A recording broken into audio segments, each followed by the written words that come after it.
Torah et Société aborde cette semaine, avec le grand rabbin Bernheim, la 8e paracha de la Torah, la paracha Vaishlar. Gilles Bernheim, bonsoir. Bonsoir. Dans cette paracha, nous trouvons plusieurs thèmes que nous allons développer ensemble. L'approche de Jacob vers son frère Ésaü, son angoisse, sa prière, la tactique adoptée, le scénario de l'approche latente. Au moment où il est seul dans l'angoisse, un homme l'attaque, le blesse au nerf sciatique, lui luxe la hanche. À l'aurore, le combat dure encore, l'homme demande à partir, Jacob lui arrache une bénédiction. L'homme est en fait un ange, lui révèle qu'il a mérité de s'appeler désormais Israël, et c'est de là que vient la mitzvah de ne pas manger du nerf sciatique. La rencontre avec Ésaü, la séparation, l'arrivée à Shrem où le fils du gouverneur viole Dina, la fille de Léa et de Jacob, la vengeance collective de ses frères, Shimon et Lévi, la désapprobation de Jacob pour cet acte de rétorsion, la confirmation à Béthel par Dieu du nom d'Israël, du don du pays à Israël et à sa descendance, l'arrivée à Éphrate et la mort de Rachel lors de la naissance de Benjamin, la liste des descendants de Yaakov, puis la longue liste des descendants d'Ésav. Alors, sur la préparation de la rencontre avec Ésaü, le Ramban Nachmanide enseigne que le récit des préparatifs de Jacob avant sa rencontre avec Ésaü contient toute la leçon de l'exil sur le peuple juif parmi les nations. Jacob se prépare en lui envoyant des cadeaux tout en se préparant au combat sans oublier d'adresser sa prière à Dieu. Comme l'enseigne Nachmanide, nous avons là les présupposés de l'exil. Présupposés voulant dire que l'on ne peut survivre en exil que si l'on prend un certain nombre de précautions pour assumer les risques. Que fait Jacob ? Jacob ne répète pas l'erreur d'Abel lorsque ce dernier s'est rendu sur le territoire de Caïn. De la même façon que Abel s'était rendu sur le territoire de Caïn, Jacob va se rendre sur le territoire d'Ésaü. Dès le début de Vaishlar, il est indiqué qu'il envoie des messagers dans le champ d'Édom. C'est la même chose qui avait été dit lorsque Abel s'était rendu dans les champs de Caïn. Ce qui veut dire que dans les deux cas, c'est le territoire délimité d'Ésaü et de Caïn, c'est-à-dire clairement défini par leur activité, par leur vocation, celle de Caïn et celle d'Ésaü, qui est ici rappelée. Clairement, Jacob craint une chose. Craint en répétant l'erreur d'Abel qui a consisté à se précipiter dans les bras de Caïn, c'est-à-dire à venir chez lui, mais sans avoir préparé la rencontre, sans l'avoir négocié, sans avoir quelque chose à lui offrir, à lui proposer en échange. Parce qu'il ne suffit pas d'être un homme intelligent, un homme de cœur, un homme de bonne conduite, un homme d'esprit. Lorsque l'on a face à soi quelqu'un qui utilise l'art brut de la force, de la maîtrise de la nature, de la volonté de tout avoir tout de suite, on est très démuni. Parce que parler face à quelqu'un qui va utiliser la force, la ruse ou le cynisme, ce sont souvent des secondes de perdu et des secondes que l'on ne rattrape jamais. Abel n'y avait pas pris garde. Il y avait la famine, il s'est précipité chez Caïn. Nous savons ce qui est advenu. Lorsque Jacob retourne chez lui et doit rencontrer Ésaü, il envoie des messagers qui vont d'ailleurs dire à Ésaü que Jacob n'est pas quelqu'un de démuni, pas simplement parce qu'il est riche, mais aussi parce qu'il connaît des choses qui peuvent bénéficier à Ésaü. Observez que parmi les propos qui ont été tenus par les messagers qui s'avèrent être des anges auprès d'Ésaü, il y a le fait que Jacob possède des bœufs et des ânes. Et nous verrons beaucoup plus loin dans la Torah, dans le livre du Deutéronome d'Evarim, dans Parashat Kitetse, que il ne faut pas mettre sous un même joug un bœuf et un âne, qui est une loi de la Torah. Si l'on comprend un tant soit peu, en étudiant le Talmud, les raisons pour lesquelles il ne faut pas placer un bœuf et un âne sous un même joug, alors on peut présupposer que les messagers qui sont des anges ont enseigné la règle que Jacob connaissait de manière, je dirais, pré-prophétique, instinctive, intuitive, pré-prophétique, pré-sinaïtique. Et ils l'ont enseigné à Ésaü de manière à ce qu'Ésaü tire leçon de ce que la Torah peut apporter à tous les hommes, y compris à ceux qui n'observent pas les mitzvot. Peut-être Ésaü s'est-il senti flatté, ou peut-être en a-t-il une reconnaissance, parce que ça lui a servi dans sa gestion du sol, le labourage, l'agriculture et d'autres choses, et de ce fait, et en retour, il n'a pas tué son frère. Alors, il est à noter que dans la littérature talmudique, Ésaü ou Édom fait référence à Rome, le berceau du christianisme. C'est pourquoi il est devenu d'usage traditionnel de considérer le monde occidental comme le représentant des descendants d'Ésaü. Pourquoi ? Ça, c'est une leçon que l'on apprend déjà dans la parashat Toldot, que le Midrash reprend très souvent.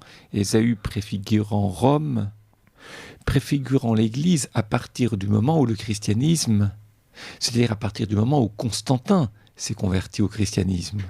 La dissociation entre Rome et le christianisme, elle est constante jusqu'à une certaine époque. Les chrétiens étaient des martyrs dans l'Empire romain, dans un premier temps. Ce n'est qu'à partir du moment où Rome est devenue chrétienne par l'intermédiaire de son empereur, ou partiellement chrétienne par l'intermédiaire de son empereur, que le Midrash qui associait Rome à Ésaü est devenu un Midrash à trois têtes. Rome égale christianisme, Rome égale Ésaü, donc Ésaü égale christianisme. J'ajoute que l'association entre Rome et Ésaü dans le Midrash tient simplement dans le fait que Ésaü tient d'une main de fer ceux qui sont assujettis. C'est un chasseur, mais regardez bien l'hébreu, c'était dans Parashat Toldot, Yodea Tzaïd, il a une connaissance innée de l'art de la chasse. Vous savez, un chasseur, et comme l'enseigne le Midrash d'ailleurs là-bas, il ne chassait pas le petit bétail, il chassait le gros bétail. C'est-à-dire des animaux qui, à l'état nature, sont sauvages, se violentent entre eux. Si vous mettez des chèvres, des moutons, des agneaux, si vous conduisez un animal et que vous arrivez à le maîtriser, les autres vont suivre. Ce n'est pas le cas d'un taureau, ce n'est pas le cas d'un buffle, ce n'est pas le cas d'autres animaux qui constituent le gros bétail. Donc là, il faut utiliser la force pour souder le groupe. Par la force, cette union n'est possible qu'à partir du moment où il y a non seulement de la force, mais où il y a de la loi, où il y a un gant de fer que progressivement on peut desserrer éventuellement. C'est tout à fait l'image de l'Empire romain. Rabbi Yosef Karo, dans le Megid Yesharim, dit que lorsque quelqu'un vit du verbe vivre dans la sainteté comme Jacob et que viennent contre lui les attaques de la part négative du monde ou des gens, alors ce juste a une réponse particulière. D'abord, il ne réagit pas avec colère. En effet, celui qui attaque est en correspondance directe avec le juste qui peut éventuellement, par sa réponse de calme, manifester la force souveraine de la sainteté et contraindre ainsi le mal à s'incliner ensuite après un tikkun, une réparation. Le juste entre ainsi dans le combat avec l'autre, mais il ne joue pas avec les mêmes armes, il ne quitte pas la sainteté, et celle-ci est plus forte que le mal. Ésav ne pourra pas gagner jusqu'au bout. Je reprends ce commentaire sur lequel ou auquel j'aimerais ajouter un mot. La parole est forte. Nous rêvons que les mots puissent changer le monde. Que dès lors que nous parlons, les choses changent. C'est le rêve des poètes. Le problème, c'est que ça ne marche pas toujours. Dans le cas d'Ésaü et de Jacob, Jacob, nous l'avons dit, a préparé la rencontre. C'est-à-dire qu'il a mis son frère, grâce au messager, et grâce à son intelligence à lui, dans les meilleures dispositions, ou dans la meilleure disposition possible. Le problème, c'est que nous avons très souvent affaire à des gens cyniques, c'est-à-dire à des gens qui ne dévoilent pas nécessairement leur brutalité ou leur force, mais qui en font usage au moment où l'on s'y attend le moins. C'est-à-dire au moment où l'on est le moins préparé à trouver les mots justes. Et beaucoup de gens ont l'esprit, comme nous, ont l'esprit en escalier et ne pensent que quelque temps plus tard à ce qu'ils auraient dû dire pour désamorcer la violence que l'autre affichait devant eux. Maintenant, pardonnez-moi, mais me reviennent des images, des récits, et ils sont nombreux ces récits. Chez les rescapés de la Shoah, chez les témoins des camps de la mort, ou des camps de travail, ou des camps de la déportation, ou des arrestations. Des saints, des sages, les plus grands maîtres d'Israël, qui devant leur communauté s'apprêtaient à ouvrir la bouche, à prononcer le Shema, à prononcer les mots qui auraient pu réconforter les femmes, les enfants, les vieillards, et qui ont été abattus par les nazis pour qu'ils ne parlent pas, autrement dit pour qu'ils n'influencent pas une communauté humaine dont eux, les nazis, pensaient qu'ils devaient rester passifs comme un troupeau et être conduits vers la mort sans le savoir.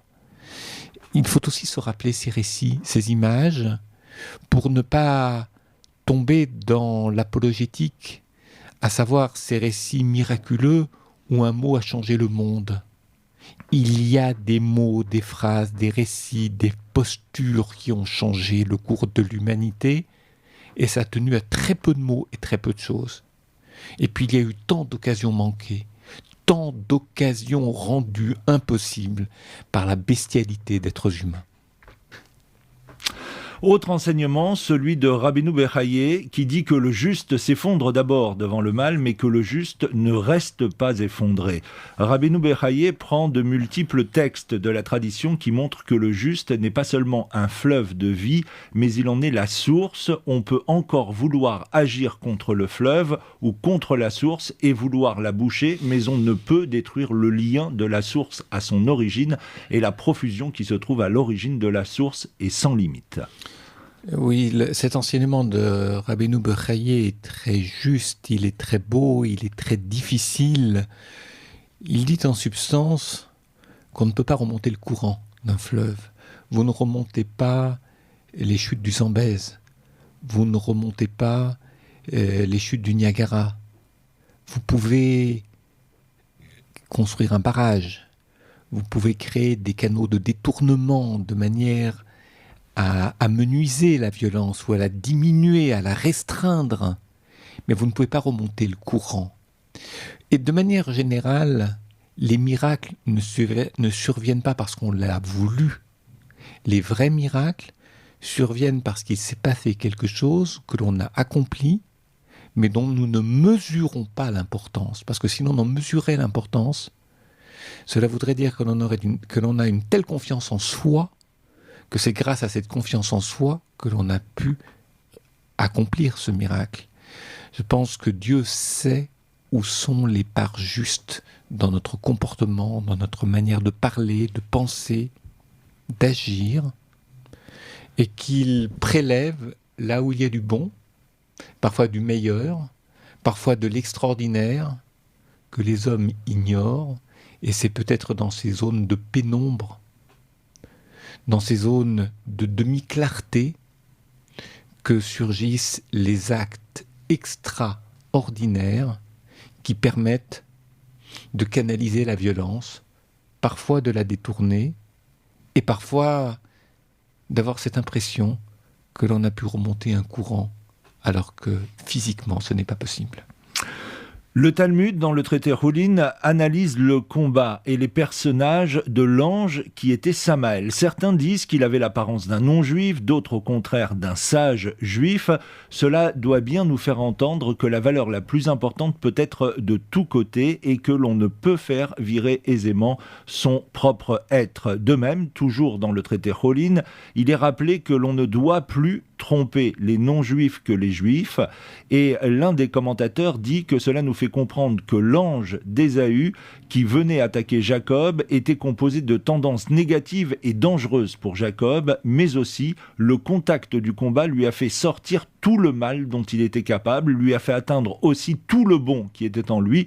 Nous devons apprendre le bon usage des conflits. Vous voyez, dans tous les enseignements que vous rapportez, me revient ici un texte du Noam Elimelech, un maître chassidique du XVIIIe siècle, de Rabbi Elimelech de Lizensk.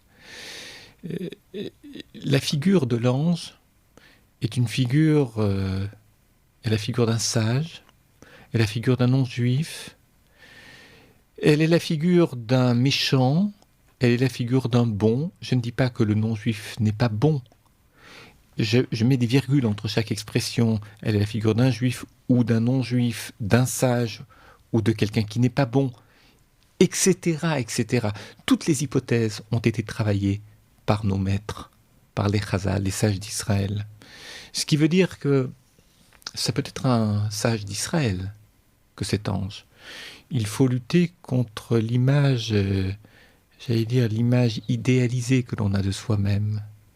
Parce qu'il nous arrive de conduire toute une vie pour atteindre un certain idéal et nous rendre compte, c'est-à-dire l'idéal, l'image idéalisée de nous-mêmes, et nous rendre compte, mais très tard, vers la fin de la nuit, que l'on s'est trompé de combat et qu'on ne pourra pas le vaincre. C'est-à-dire qu'on ne pourra pas gagner ce combat. On s'est trompé de combat parce que, vous savez, c'est comme les gens qui veulent obtenir une chose dans leur vie, qui mettent toutes leurs forces pour l'obtenir et qui se rendent compte, lorsqu'ils l'ont obtenu, qu'ils sont passés à côté des tas d'autres quoi, d'autres combats, d'autres recherches, d'autres satisfactions dans la vie. Ça, c'est une première chose. Et puis, il y a à l'opposé de cela l'image du mal. C'est-à-dire que c'est vraiment le combattant le plus dur d'Israël qui se présente à lui dans l'obscurité, tellement dur que l'on ne reconnaît pas son visage, on ne sait pas qui il est, parce qu'il n'y a rien de plus difficile, enseigne le Midrash, que de lutter contre un ennemi qui n'a pas de visage. Vous savez, quand vous luttez contre quelqu'un, il est important de bien le connaître ses forces, connaître ses faiblesses. Si le combat a lieu dans la nuit, vous ne savez pas qui vous avez en face de vous, vous ne savez pas quelle arme utiliser, et vous ne savez pas si sa technique sera celle que vous aviez imaginée pour le combattre. C'est compliqué. Et c'est un peu tout ça que le combat de Jacob avec l'ange, et puis j'ajoute ce que nous enseigne non seulement le Noam Elimelech, mais je reviens à ce texte de Choulin que vous aviez si mentionné tout à l'heure. Il y a un commentaire du Maharam de Lublin à ce sujet qui est important, à savoir que et finalement il n'y a pas eu de vainqueur. C'est un match nul. On ne sort pas vainqueur. Et c'est peut-être cela qu'être juif. On ne sort jamais pleinement vainqueur, c'est-à-dire qu'il n'y a ni bourreau ni victime, il y a des combattants qui tirent des enseignements de leur combat. C'est aussi cela, être Israël. Victime, non, il ne s'agit pas de faire l'apologie de la victime ou de la victimologie. Bourreau, certainement pas. Les victimes de l'histoire ne sont pas devenues des bourreaux. Mais dans le combat, on apprend que parfois on doit être bourreau pour ne pas devenir victime, mais qu'en même temps ce n'est pas une fin en soi que de devenir bourreau. Et surtout que ce ne peut pas être un habit que l'on endosse. Alors sur le nom d'Israël, à présent pour le Zohar, Israël est le lieu voulu par le Créateur pour y révéler la Torah, l'ensemble du monde, description de l'immensité inimaginable de l'amour du Créateur pour Israël. Si les membres du peuple en étaient conscients, la Torah ne serait plus des mots lus et enseignés, mais des révélations bien plus intenses qu'une lettre de la personne aimée en secret et qui révèle à son tour son amour. Le Créateur a eu beau créer l'immensité et la beauté des mondes et des créatures, l'extraordinaire variété des espèces et des êtres et des peuples. Nous restons quelqu'un qui reçoit quotidiennement ses cadeaux et reste insensible à cela. Le Zohar dit que si on devenait conscient, on hurlerait de joie comme des lionceaux et ce serait une joie d'union à Dieu, la conscience que la Shérina est ici intensément. Le Zohar va jusqu'à dire qu'Israël d'en bas est la Shérina et le rêve de Jacob en est un dévoilement. Il y a beaucoup d'enseignements qui sont, je dirais, qui sont regroupés dans votre propos. D'abord sur le mot amour, l'amour d'Israël et la terre d'Israël également, aussi, au centre de tout cela. L'amour, ce n'est pas l'effusion. L'amour, ce n'est pas « je suis follement amoureux de quelqu'un et à partir de là, tout va bien, ça me fait oublier tout le reste ». C'est un îlot protectionnel que l'amour. Ce n'est pas cela, l'amour dans la Torah. L'amour, comme l'enseignent plusieurs maîtres, je pense au Rogatchover, à Rabbi Yosef Rosin, je pense à Rabbi Simcha Meir Cohen de Dvinsk, l'auteur du Meshech Chochma, l'amour c'est l'art de partager le monde. Quand je dis c'est l'art de partager le monde, c'est l'art de vivre ensemble en paix en considérant que la terre appartient à tous, qu'il faut être à même de la partager. Je ne parle pas entre nos amis et nos ennemis, je parle maintenant entre les tribus d'Israël.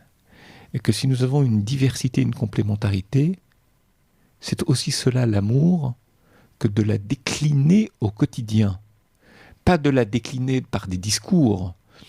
Lorsqu'on entend dans des campagnes électorales que l'on est pour l'unité dans la diversité, c'est bien gentil, mais c'est dans la réalité du jour que cela se passe. Autrement dit, qui dit diversité, dit véritablement tirer profit de la richesse de l'autre et lui confier des responsabilités, c'est-à-dire lui faire confiance.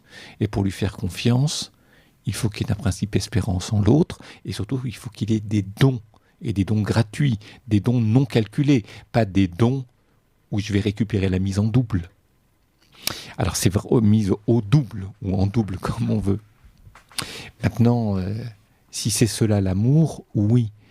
Et puis de fait, vous savez, Ahavat Israël, c'est une chose tellement difficile.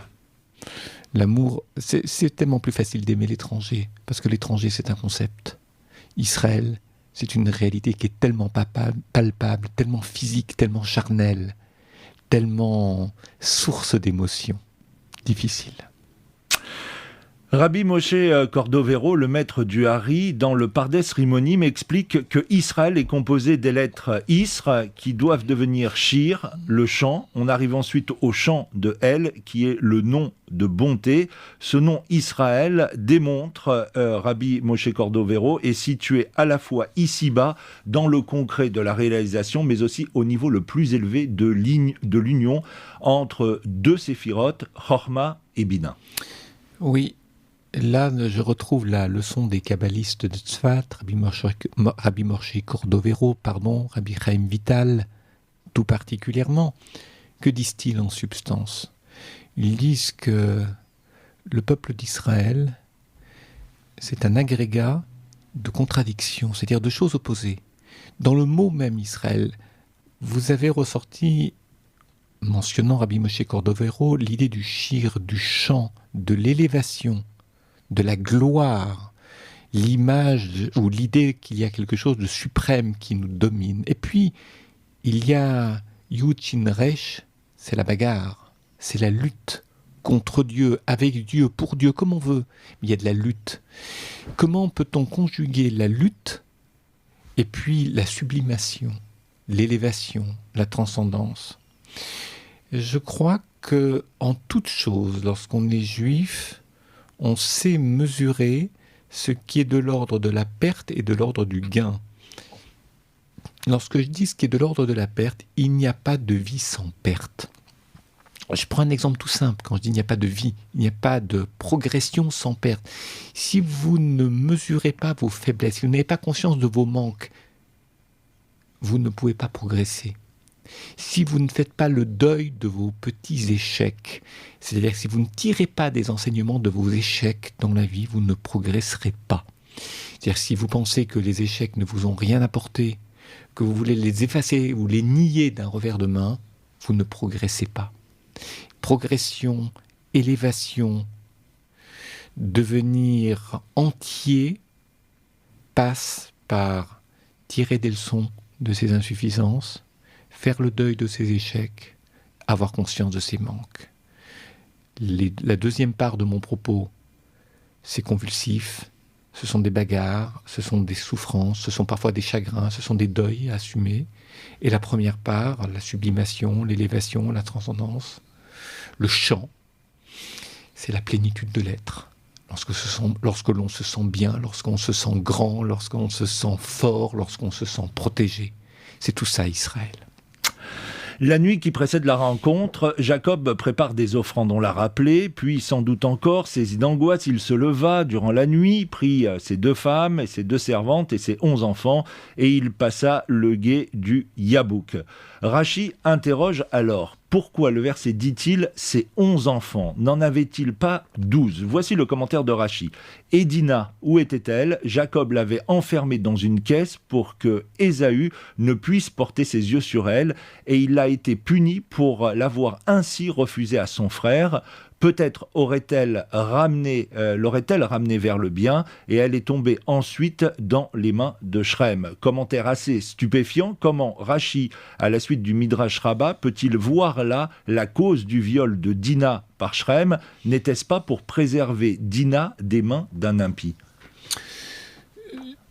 Vous me posez une question, ce n'est pas que je n'ai pas de commentaire rabbinique présent à l'esprit, mais de manière très exceptionnelle, je souhaiterais apporter une réponse très libre. J'ai toujours souvenir de cet enseignement au sujet d'Abraham, qui refuse la conversion d'une femme. Et il s'avère que cette femme, plus tard, va épouser un impie. Alors il y a toujours des discussions entre les libéraux et les orthodoxes à ce sujet, à savoir, le libéral dit oui, s'il avait été moins intransigeant, il n'aurait pas épousé un impie, et alors vous voyez bien qu'il faut être plus ouvert et ouvrir les portes de la conversion à. Et puis l'orthodoxe répond en disant, s'il est intelligent, il répond, voyez bien cette femme, elle ne méritait pas d'être juive, puisqu'il a suffi qu'on lui dise non pour qu'elle se précipite dans les bras d'un impie. C'est que ses convictions n'étaient pas faites. Alors je ne sais pas concernant l'enfermement de Dina. Je ne conteste pas l'enseignement de Rachi, il y en a d'autres, en contradiction avec Rachi. Je ne me fais pas, comme on dit, une religion définitive de la lecture de ce Rachi. A-t-il bien fait, n'a-t-il pas bien fait? Peut-être a-t-il bien fait, peut-être aurait-ce été pire s'il ne l'avait pas enfermé, peut-être que ça aurait été pire avec Ésaü qu'avec Shrem. Je ne sais pas, parce que Shrem a demandé la circoncision, il aurait voulu rentrer dans la maison de Jacob, Israël. Il n'est pas sûr qu'Ésaü l'aurait souhaité. Et il est possible qu'une descendance de Jacob serait née là par Dina, c'est-à-dire l'enfant d'enfant, qui se serait élevé plus tard contre Jacob, aurait créé des guerres intestines. C'est aussi ce que nous enseignent certains de nos maîtres. Permettez-moi de rester simplement avec un point d'interrogation. Je ne sais pas. Eh bien, c'est sur ces mots que s'achève ce numéro de Torah et Société. On se donne rendez-vous la semaine prochaine. Bonsoir.